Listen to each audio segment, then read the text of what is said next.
All right, I think we can get started, and then there will be some people who roll in. So this is the 4th edition of the End of Life Tech for Healthcare Town Hall. It's a mouthful. We put together this series, me and my co-host, Dr. Silvia Perez-Protto, because we have been overwhelmed with the extraordinary new technology, new offerings, new digital platforms and tools that are available to all of us these days. And the fact that most people, or many people on the front lines in healthcare or working in various forms of healthcare aren't able to keep up with the incredible new offerings because there's so many, especially I'd say during COVID times. There's been a real explosion of new solutions. And so what we're doing is once a month bringing together 3 leaders that are working on new platforms, new courses, new technologies, or sometimes old courses, platforms, or technologies that are now available digitally so that they can reach beyond just those that we can be with in person. So my name is Michael Hebb. I'm the founder of EOL and Death Over Dinner, and I'll turn it to my co-host, Dr. Silvia Perez, who's the head of the End of Life Center, director of the End of Life Center at the Cleveland Clinic, and an anesthesiologist and a terrific human. How are you, Silvia? Hi, it's a pleasure to be here, and today much more positive than the last time when we were in the middle of the surge of COVID. Now cases are decreasing, there's sunshine, and in this week we are actually celebrating our centennial. And I think the most impactful thing for me as a physician here is the change of the mission. Than before, when our founder fathers did was to provide better care of the sick. Now it's going to be caring for life, and I think I think it includes the end of life, right? It's the whole span. So I'm very fortunate to be here celebrating the centennial. And I would like to know more about what's going on in the EOL, that I have been so busy that I cannot be catching up with everything that you're doing. Of course. So for those of you who are not familiar, eol.community launched as a beta platform in August. And it's meant to be there to lift up all of the great people doing work in the end-of-life space, so that people who are looking, families and individuals who are looking for resources, looking to create an end-of-life plan. Maybe they're in a crisis, they have a loved one in the ICU, or they just want to plan well in advance, that they can find all of these resources in one place. They can find great content, they can find community. And so we've just been in beta testing it, and there's been thousands of members finding all kinds of interesting bugs, which has been great. And so we are very close to the full site launch. In about a month, we'll announce the date, and it should be about the next month or two. The site will fully launch, and we'll then be inviting the world into the site. Our early users have been extraordinary, our early providers. There'll be courses on there. There was already some live events like this, and the ability to create a comprehensive end-of-life plan. So we've been working around the clock to finish the platform. And so thrilled to be able to share it with everyone. So we'll dig right into talking to our 3 great friends and leaders that are here with us today. We're gonna start with Torrie Fields, from the CEO of Votive Health. Torrie and I were just trying to do the math, how long we've known each other. And I'd say we've been very impactful humans in each other's lives for the last 20 years almost. And Torrie is a dear friend, an innovator in the space, first with Cambia, then with Blue Cross Blue Shield California, really revolutionizing how we approach end-of-life care management and palliative care, and now has a new extraordinary organization called Votive Health. Torrie, take it away. Wonderful. Thank you so much for having me. It's been such an interesting experience and really exciting journey to really see how EOL has really come to fruition, and have been really excited about this partnership that we're developing, Michael. So as Michael said, I'm Torrie Fields. I'm the CEO of Votive Health. My background is as a health economist and as an actuary, somebody who actually prices healthcare services. We developed Votive Health to really meet the needs not only of patients and families who have serious illness, but also in addressing the systemic challenges that we have as a healthcare delivery system. So Votive Health is a technology-enabled network manager that actually works with health plans and providers to deliver high quality care to people facing serious illness. We leverage new technology and our expertise in things like network analysis and GIS, information technology and communication, risk and capacity management to really overall improve the market performance for health plans, get providers reliable referrals so they actually can improve their skills, and excellent care for patients. Votive Health acts as a conduit, which really works to remove the barriers between cost and care, so people living with complex and serious illness can focus on quality of life, and their providers can start focusing on quality of care. To step back, I am a two-time cancer survivor. So I am intimately familiar with the confusion and the stress and the fear of dealing with a healthcare delivery system that doesn't show up for you. It was palliative care and really finding out about what that was that took me off of a medical conveyor belt during my cancer experience and put me onto what I would call a personalized care pathway, where I was listened to, where my needs were met, and where I was able to step outside of the healthcare system and start to get what I needed for my life. It was through a palliative care social worker and a spiritual care professional that helped me unpack my needs and do what was right for me. Because ultimately, 5 years ago, I was a lucky one. I actually had a future to think about. And that meant that I actually had a global responsibility to give my life back to helping people who weren't so fortunate. Asking for help and asking for palliative care set me on the path of knowing what resources are actually available. And surviving cancer made me have a completely different perspective on life and gave me a new dream of how we actually create some of these systems. To share the skills I have and what I know to create a system that responds to future needs and helps communities know how to access and navigate the resources that make sense for their lives. Overall, we know something about illness, and we all know something about the end of life. We all know our experiences.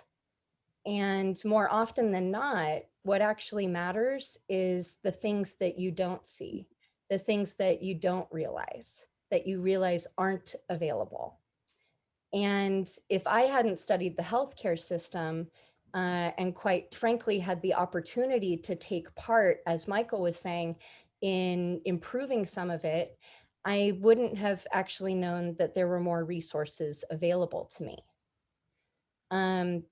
Most people who are facing a serious illness either don't know that they have been diagnosed until later than they would like, or they don't know that there is more available to them when they do realize they need help. I wasn't taught as a child to depend on the healthcare system for extra resources or for guidance for my existential suffering when I was diagnosed with cancer. But I also understood how to find, navigate, and create those resources for myself and others. And most people just don't, and they shouldn't.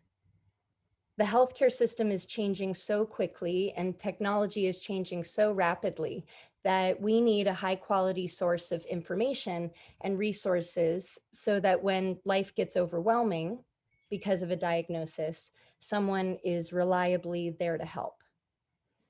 And overall, that's why we started Votive Health.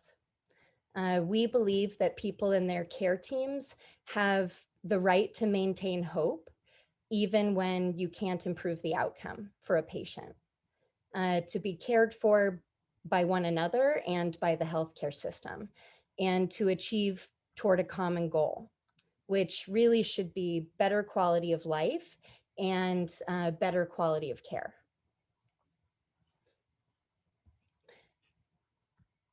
Ultimately, what we're doing at Votive Health is we're leveraging new technology, we're leveraging new tools to help health plans and providers meet the needs of their complex patients and to design a system around patients and providers that actually is flexible enough through value-based payment and transparent enough through quality and care standards to actually look back and design a system that patients can navigate and that providers can more easily and flexibly use.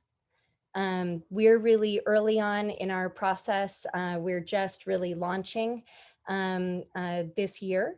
So we are working in collaboration with RoundGlass as well as with other partners, health plans, anchor health plans, and industry partners to create this system and to really work with providers so that they can focus on caring for patients and we can help them focus on caring for their practices.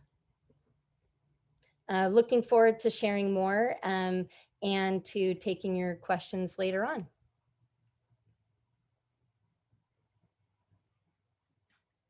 You're muted. Oh, thanks. We'll share the links to Votive Health so you can start to learn about what Torrie's working on. And we have some great resources already up on EOL for Votive Health. I think that there's such an opportunity to completely rethink the system from the patient's perspective. We all know that, or many of us know so deeply that when there is a diagnosis and when somebody is dealing with serious illness, that all of the rules change. Life changes so significantly. So to have Torrie and her team really thinking about it from that compassionate level is at a systemic level as well, is really extraordinary and exciting. And not just within a particular healthcare system, but throughout. Yeah, I think what is really exciting is actually how many health plans and providers want to do the right thing, and really how difficult it has been to create and design contracts and networks that are high quality and are things that are reliably there for people.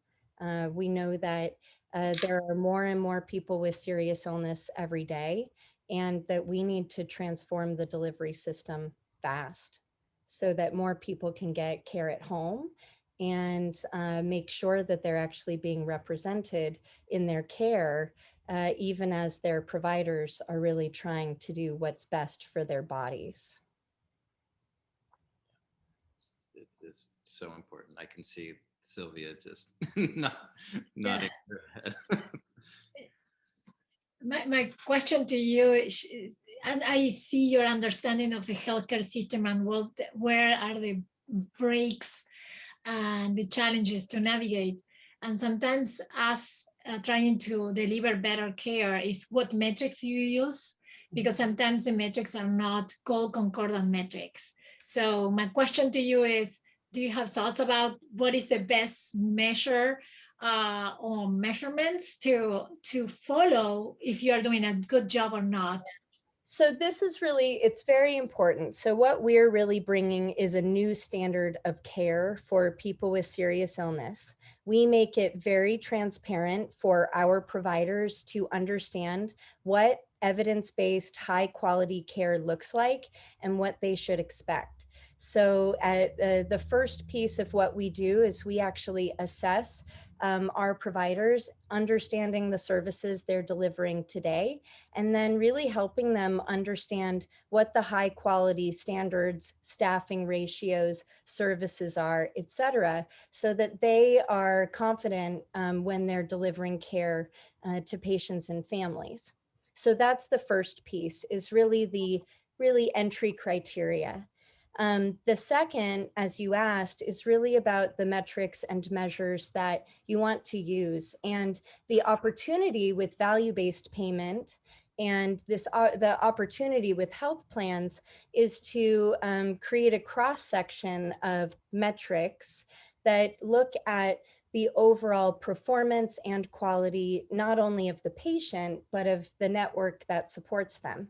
So you look at things that are classic, like lowering the cost of care for the market, or you look at how many people are not going to the emergency room or the inpatient setting when they're sick already.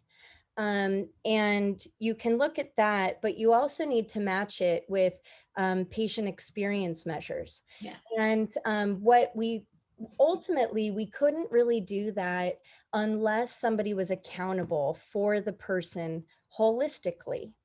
And we have, as a system, need then to create a technology-enabled solution that allows us to communicate and to mix our data so that patients can report in what I think is a gold standard of quality care, which is really looking at a measure called the heard and understood measure. So this comes out of the Collaborate tool, Glenn Elwin, and it is how well do I feel like my clinician or my care team heard me, and how well do I feel like they took action toward my care, which helps you understand, do I feel like I'm in my care, in the care team, and do I feel like people are showing up for me?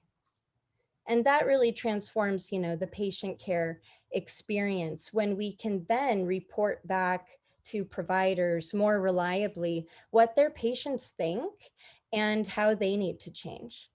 I think that's really the future of medicine ultimately, is making sure that you're able to add in the patient voice as much and as quickly as possible so that providers can learn how to listen as they change their practices.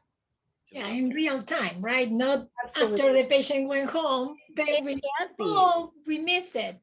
And the things that I find are the really broken areas of the system are places where we are so close to connecting, and yet something like the fax machine gets in the way, or something like being on 2 different EHRs, or missing a phone call, or anything like that.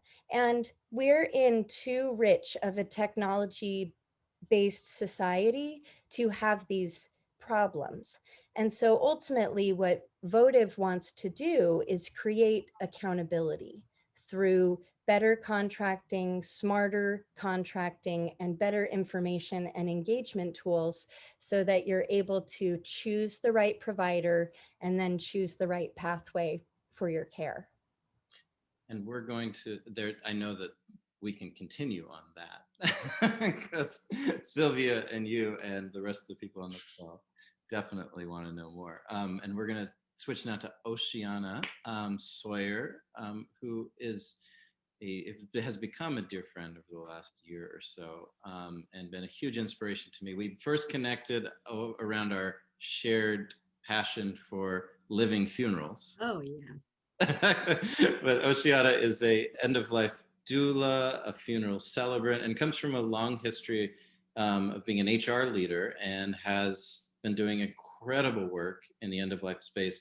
Most significantly to me of late was the Shifting Death Care course, which we heard about on our previous town hall. Elua Arthur was on speaking about that. Oceana was one of the partners and teachers in Shifting Death Care. We'll share that link because I think everybody needs to take that course. Oceana, over to you. Okay. Well, hello, everyone. It's like, I'm so excited to be here. I really just can't even hardly tell you. I have been, as Michael explained, I am an end-of-life doula, and I've been pretty much focused in my practice in that kind of liminal space of partnering with people in active dying and the liminal space of grief. And especially during the pandemic, there's been just a lot of that. So I have crafted my practice a lot around how to hold space, how to create spaces for people to grieve well. And I'm going to talk some more about that. And in this past year, my focus has been primarily around grief and racialized trauma. So I'm going to tell you some more about that. So let's see what we got here. I'm going to share. Yes, I can share. I love that. It's always good to be able to share when you want to share. Before I do that, let me just come back over here. Move this slide up. There we go. Good. And come back over here to you guys and do a share. Okay. Don't you love how people narrate their actions? I keep saying, okay. So, yes. So, what I'm presenting to you today is what I am calling a new journey through grief, a new type of journey through grief. And I was going to come here today and talk to you about The Shore, which was this very lovely online community I had on the Money Networks platform called The Shore. And I launched that back in December, and that's been going really well. Just a lot of heartfelt engagement around grief in the body. But what I have shifted to really just in the past week is actually a focus on embodied grief for people of color. So you are here, you are like the first people to hear. I'm like launching it into your space. So I hope you can catch it. Here it comes. It's being launched to you. And I'm really excited to be actually talking about this. So first of all, why is this important to you? Healthcare providers, death care, people in the death care industry. Well, first of all, there are very few places for people of color who are grieving. That's just a known fact. There are whatever spaces there are for people to grieve in general, and there are a fraction, like maybe I don't know the number, but I wouldn't surprise me if it was like less than a percentage point of spaces dedicated to people of color for grieving. So what makes this important is that there are a lot of people grieving right now, and a lot of people of color grieving. Believe me, if you are seeing a client who is Black, Brown, Latinx, Asian, North American Indigenous, or mixed race, they are grieving something. There's a lot to be grieving right now. And so I was looking to figure out, and this really has been my quest for over a year, how do you build resiliency among that population of people, so that they can be, we can be full participants in wherever we are, whether it's an organization, a business, communities in the country.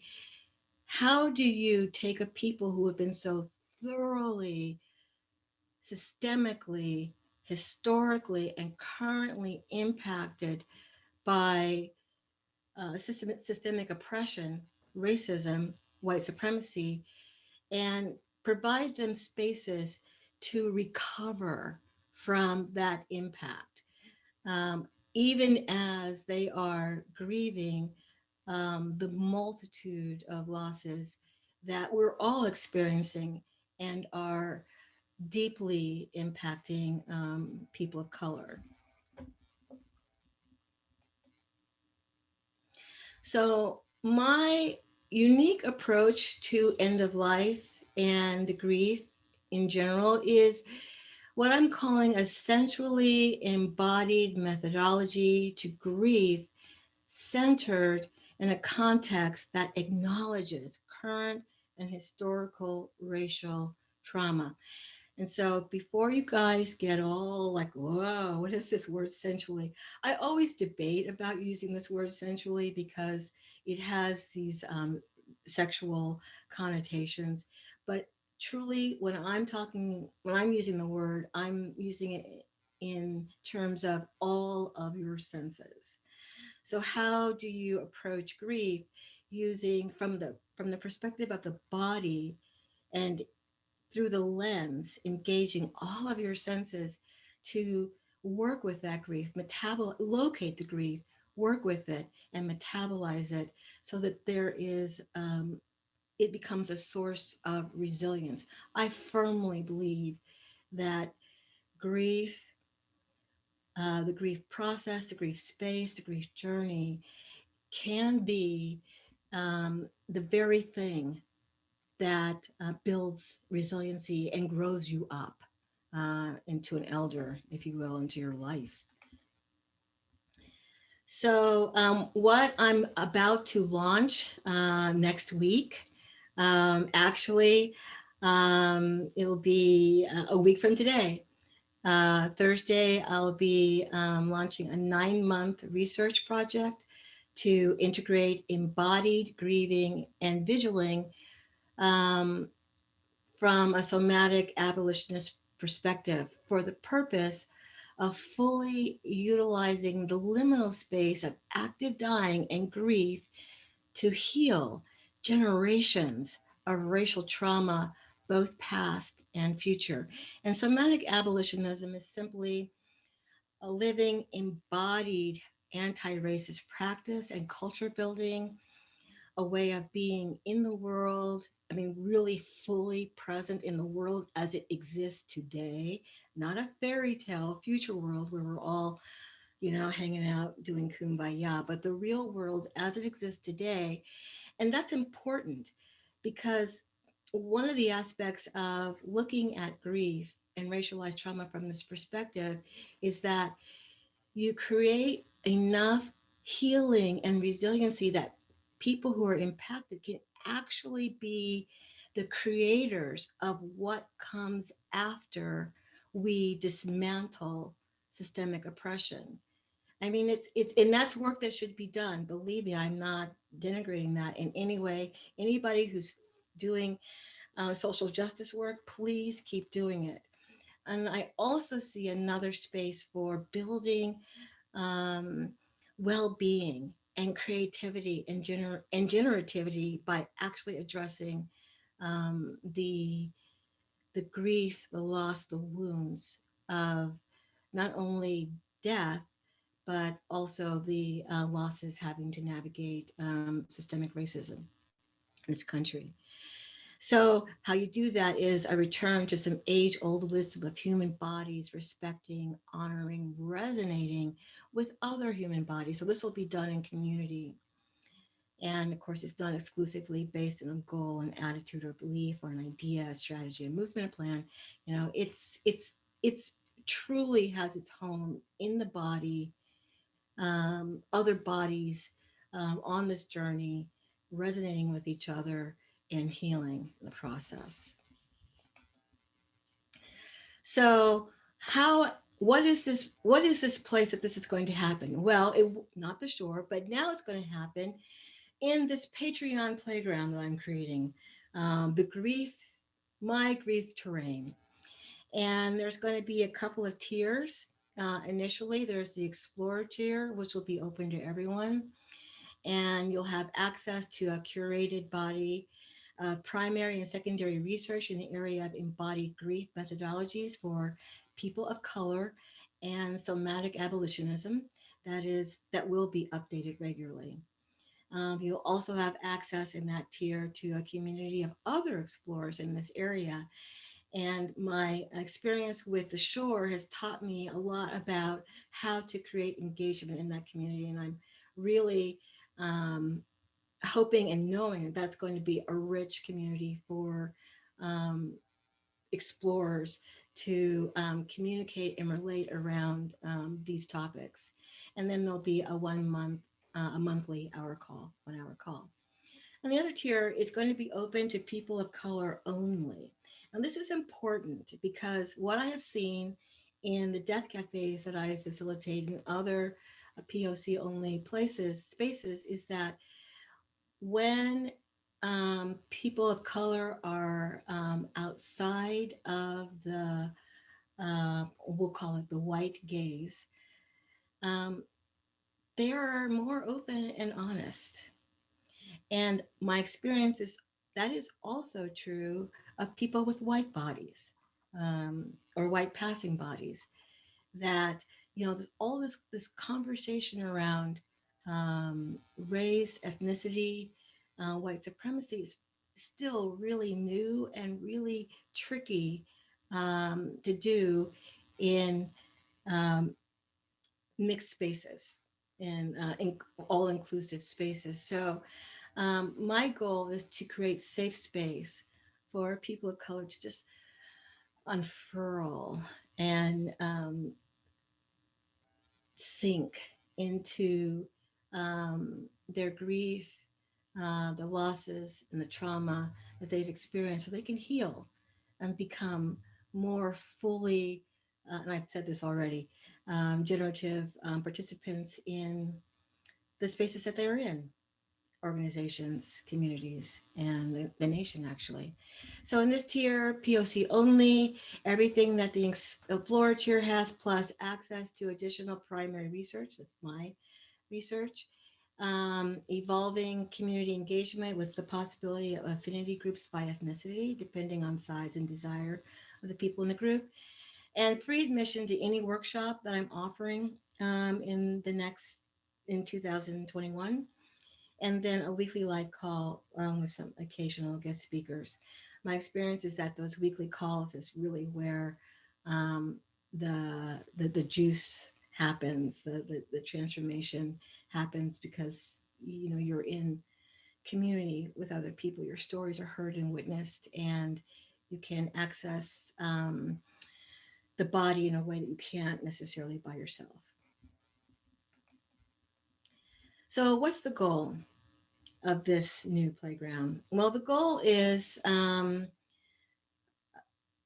create more presence and aliveness for actually all people, but starting with Black, Brown, Latinx, Asian, Indigenous in North America people, and ethnically mixed people.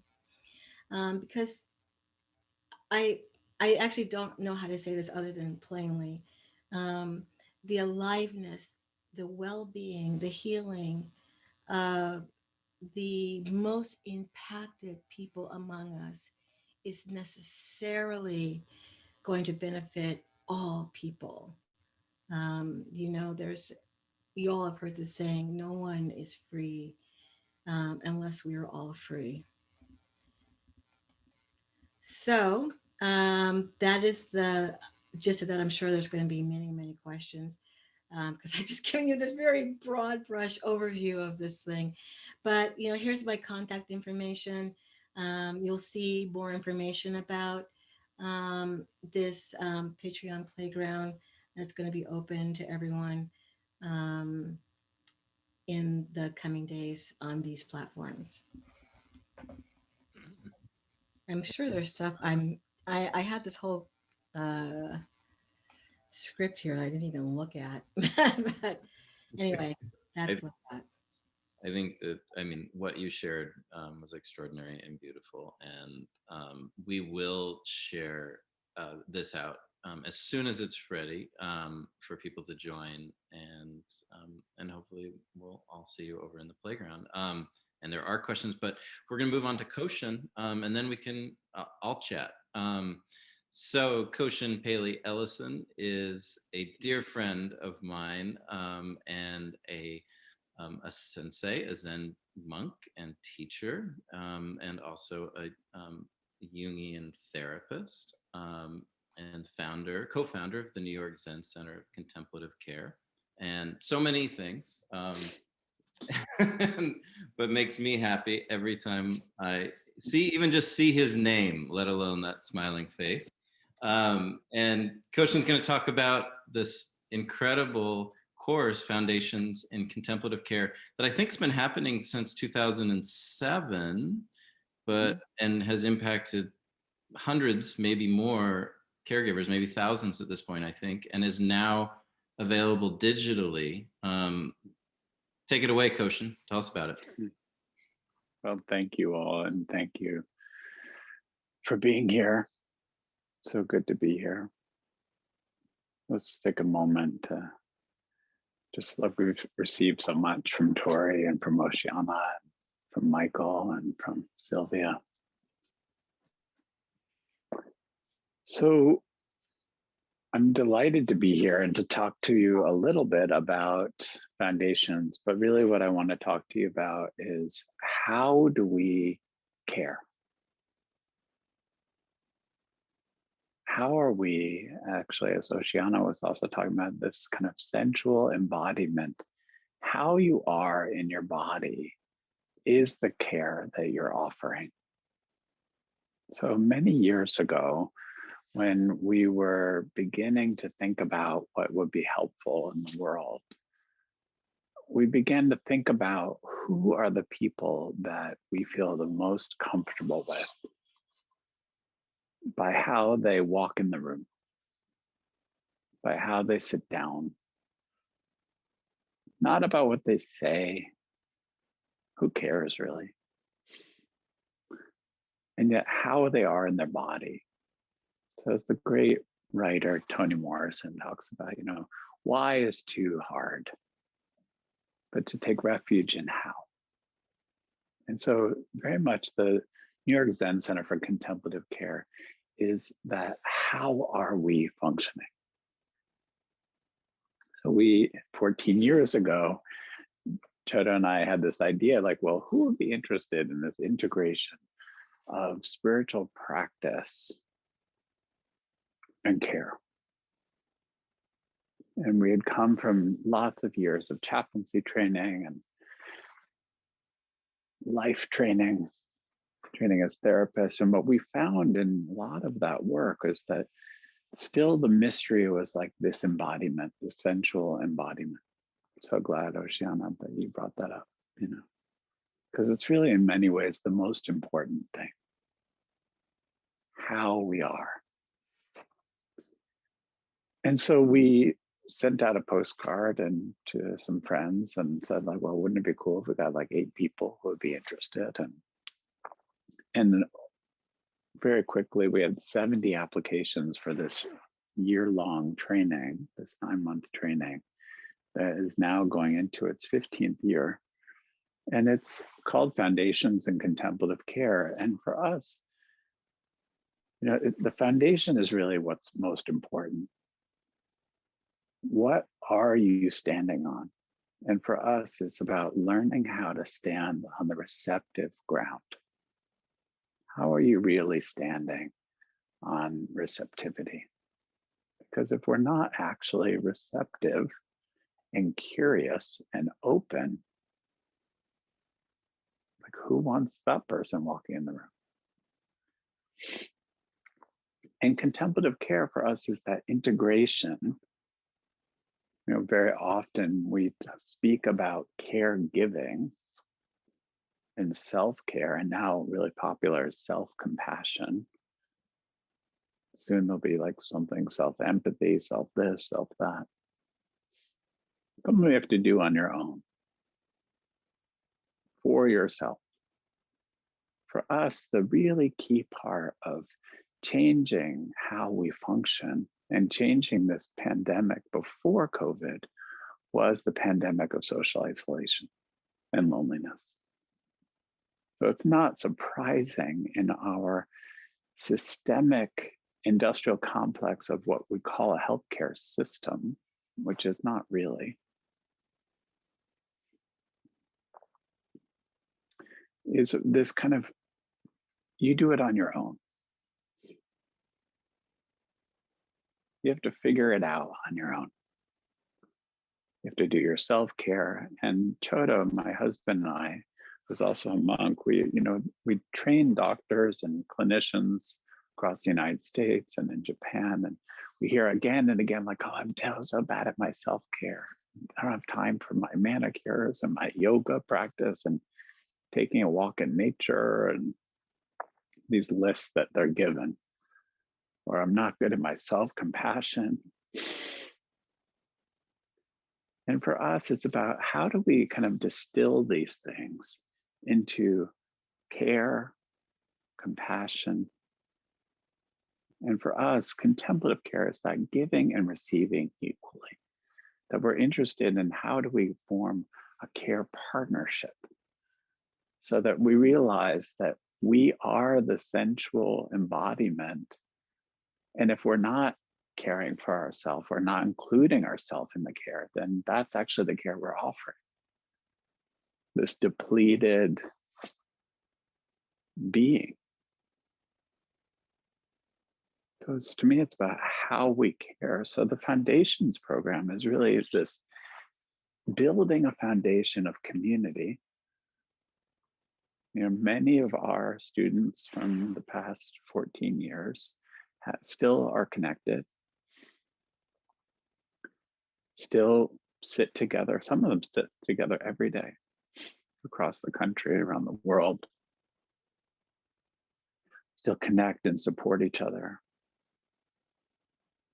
So to me, what the world needs is actually not more training programs. It's funny because, you know, the New York Zen Center, we offer, you know, lots of direct care programs, really wonderful bereavement work, and lots of training programs, and serious Zen practice also, and also not so serious.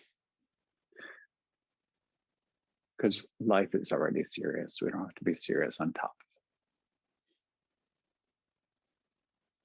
But really what we're interested in is how do we, as the great Bodhisattva Albert Einstein said, how do we keep widening out the circles of compassion? That's our work. So the Foundations in Contemplative Care is about that widening out. Who are the people you don't include?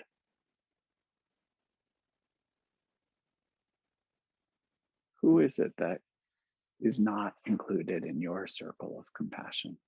And to me, like, that's our work. So Foundations is also there are many wonderful training programs for care providers. And we always try to tell people, don't come if you don't want to change.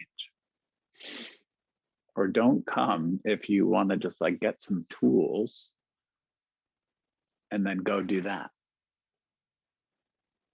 Because for us, what is really needed in the world is that movement into how. How are you functioning? How do we actually embody sensually transformation?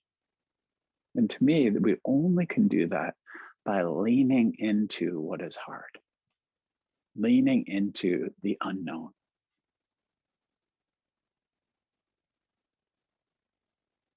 And to me, it's that space of courage and bravery that we collectively move into. So the Foundations program is really community incubation. So if you're feeling a little alone, and most people do Foundations, they're like, I don't really know why I'm doing this, but I just feel like that's what I need to do.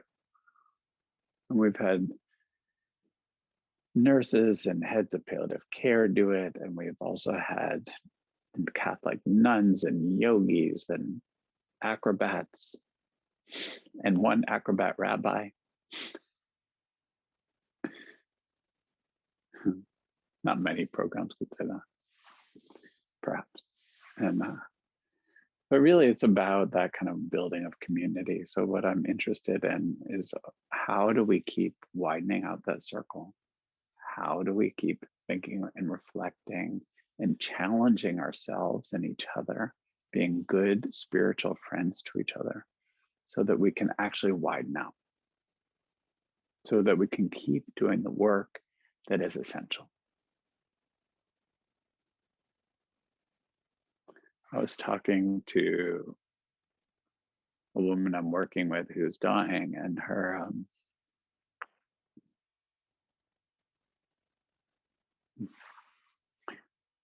she's dying from a very rare genetic disease where her father died at 44 of what they thought was early onset Alzheimer's, but it was not. It was this rare genetic disease that is related to dementia and also shows up like Parkinson's, except that you die very quickly within 2 or 3 years. And she was working with a team of healthcare people and who are all kind of encouraging her to, like, you know, be strong and look on the positive side. And she's receiving like wonderful care, and yet she feels in a corner. She said, I feel like they're all asking me to look through a tiny hole.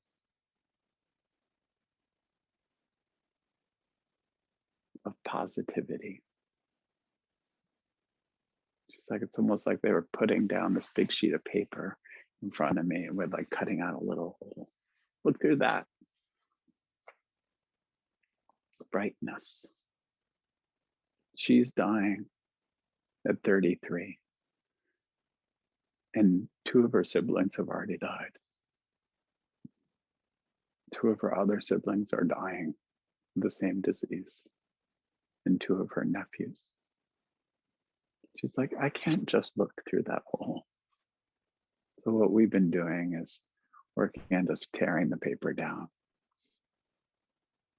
allowing herself in moments to feel the joy that she can sit up so far, but also to feel her rage,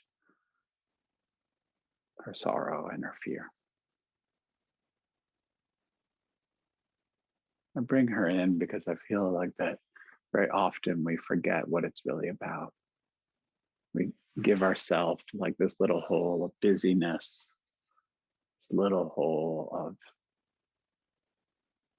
not enough. So I'm just very happy to be with you all and wish for us all to tear the paper down and be together in a more embodied, sensual way.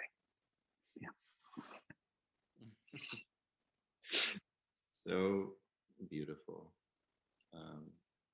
And really at the heart, listening to the 3 of you at the heart of why we take this time once a month. In many ways, one of the first times where we look at the end of life sphere as this continuum that starts, you know, whenever somebody starts to consider the fact that they're mortal, to having to deal with a diagnosis or really coming closer to being in direct relationship with our mortality in a hospital setting in many cases, all the way through to death care and to grief. That for us is the continuum of care. And until we actually embrace that as a culture, instead of saying continuum of care is when you're in the hospital walls, or when you're in a hospice walls, or grief work is over here. But until we embrace that, we don't get this type of nutrient that each of you just gave us, from a systemic level with Torrie to a grief level with Oceana, around the sensuality that is implicit in this work, to the who are we being as caregivers. Not who are we showing up to as a Zoom webinar to learn, but how do I walk into a room?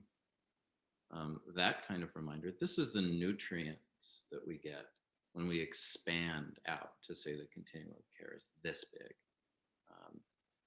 And so I'm just honored. I'm sure, you know, we're going to run out of time, but there's questions. Silvia, I'm going to give you an opportunity to ask any questions that are burning, because we only have 8 minutes left. Yeah, first of all, I want to share that listening to Koshin, Oceana, I already decreased my heart rate. You know what I mean? I think your voice and what you're saying, and I'm exploring a lot about cultural humility. I come from a very homogeneous country, and coming here, I didn't realize of the problems we were, because I assume that everybody sees everyone like the same as I see. And so I'm learning, and I'm learning how to reach to my patients in a different way, exploring and listening, right?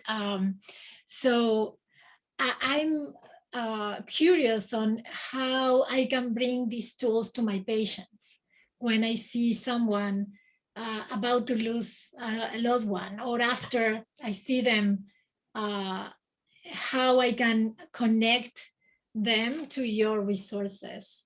I think but it's easier for me to the resources for Koshin because we are in this community. But as a physician, do you think it's a good way to reach out and say these are options for you to go navigate these situations?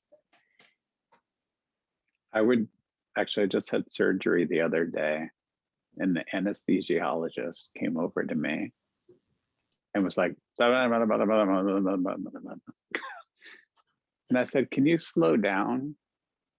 And let's just like look at each other for a minute. You're going to be, my life is in your hands.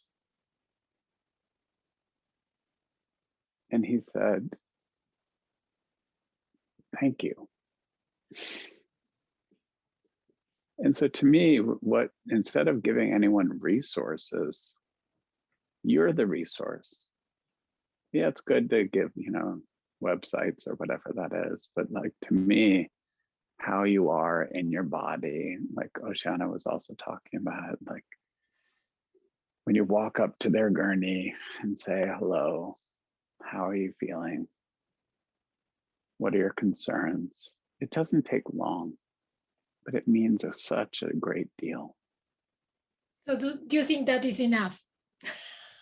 It's a huge deal.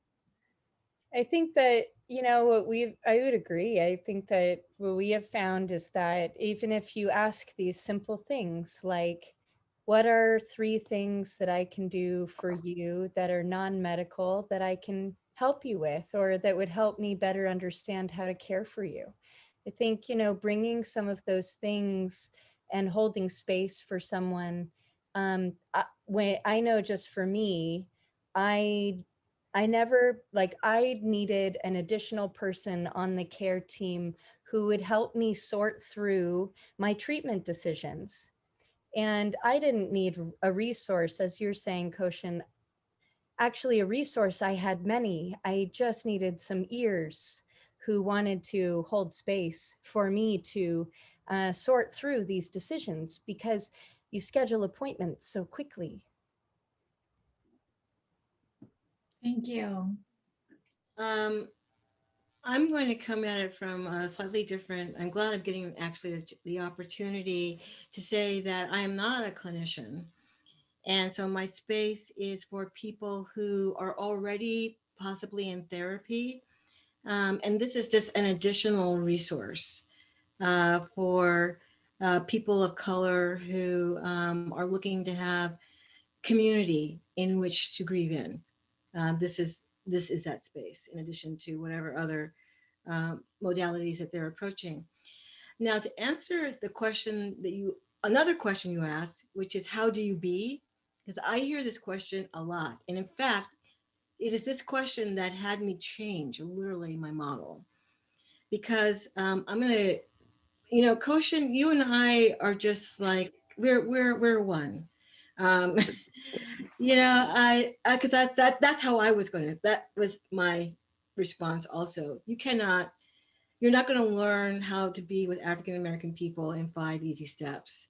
But what you can do is be present to yourself. And that's something we talk about, by the way, in shifting death care, is to become more aware of your own place in the matter when we're talking about racism, to understand who you are as you are relating to people of color. And that's all. No more words, no more tools required, just a self-awareness. That's really, and that is big. That's not nothing. So yeah. And then the wherewithal to say, by the way, here are some other resources you might find useful.